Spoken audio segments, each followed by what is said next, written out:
Hey y'all, I'm James Wright and welcome to my shop. Now, a while ago when I first started woodworking, my very first how-to video was how to rip a board. And I took a saw and I took a board and I put the board in my vise and I cut it vertically, but that was because I didn't have a saw bench at the time. Now, I like that video, it has some good information, but it's a really old video and it's a really junky video and a lot of people like it. So I want to do a little update and show how I actually rip a board now that I have a saw bench and a little bit more experience under my belt. So today we're going to take a board, we're going to take a saw, and we're going to turn this into two boards. Let's dive in.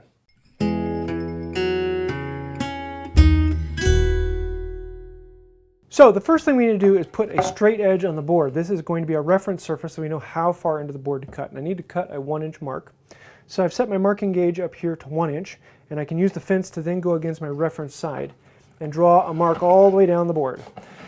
Now, because I'm fairly confident with my cutting, I'm not going to put a mark on the other side of the board. I'm just going to cut on this side of the board so I don't need to see the other side. If you are unconfident about making a straight line, you can put a line on both sides of the board so that you can flip the board over occasionally and make sure that you're on track on the opposite side. But for me, most of the time, it's just quicker and easier. Draw one line, you're ready to go. So now we have it on the saw bench here. I'm going to have one knee holding it down. Your knee is holding it down, and the saw bench is generally the same height as a chair, so it's fairly comfortable to knee on it. Then my other hand is coming in here and holding the board. I like to have this split V here that I can grip onto and hold it in place. I have 2 points of contact holding the board in place, and it's solid enough that I'm ready to start actually cutting on the board. Now I'm going to be using a very large 5 points per inch saw here, and that can be a very difficult saw to start because each of these teeth catch into the wood. Now one of the problems that most people do is they put all their force into the saw itself, and so when you drive it in, it catches and you can't move anymore. What you want to do is pick up the saw so that the weight of the saw is on this back horn, and you're actually taking the weight off of the blade itself so that it's just nicking. That takes a bit of practice, but it's not that hard to do. The next thing we want to do is actually guide the saw in its placement side to side.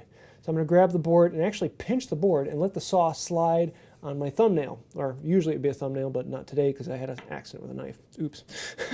So that allows me then to push the saw side to side with my thumb, and so I can just lightly nick until I'm starting to cut into the board, and the saw has a tendency to slide a little easier.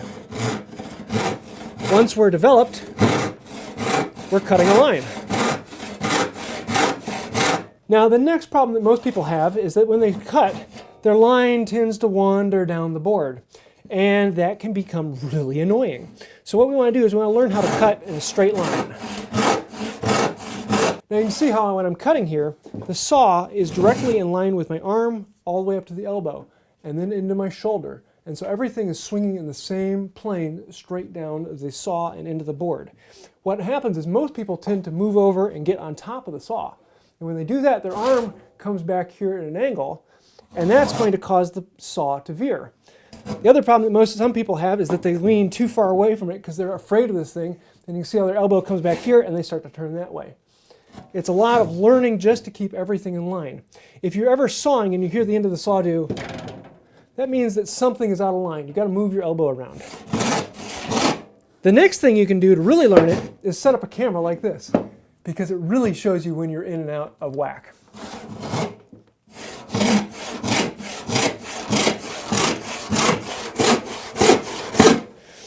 The other thing a lot of people are going to do is they tend to put a lot of force into the saw. And when you're pushing really hard, you tend to move the saw all over the place. So think about taking lighter pressure. Don't put all the force down on the teeth. Just take light cuts. Let the saw do the work.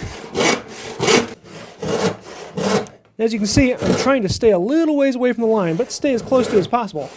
The closer I get to it, the less work it'll take later on to clean it up. Now when you get down to the end here, you start to run into a problem because you're starting to come back behind your knee and it gets awkward and hard to hold. There's two different ways. Either number one, you can get used to it and just be able to cut past your knee, which is what I like to do. Or number two, you can slide the board forward and just hold onto it with one hand and keep your knee back here off the board. The problem with that is sometimes it's hard to keep things in place and the board might want to move around with just one point of contact. So I usually tell people, learn to saw with your knee here, but if you're having problems with it, maybe you can try to do it with just holding it with your hand. So let's finish up this cut the way I like to do it.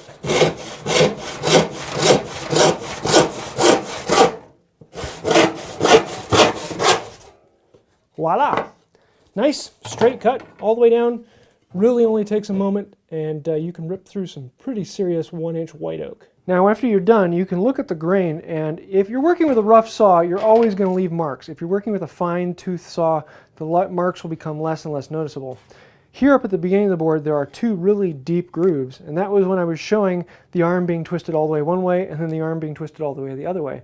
And those deep grooves are bad form, and so the better your form is, the cleaner the board will be. So once it's been cut, the next step is coming in with a plane and cleaning it out.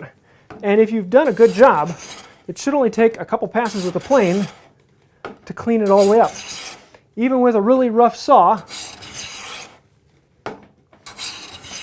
you can get it really clean, really fast. And I've gotten everything except for a little bit of roughness here. I was trying to go a little fast. And these 2 deep gouges from that. Let's try one more pass. There we go. There. Clean all the way from end to end except for those 2 deep gouges from when I was testing it.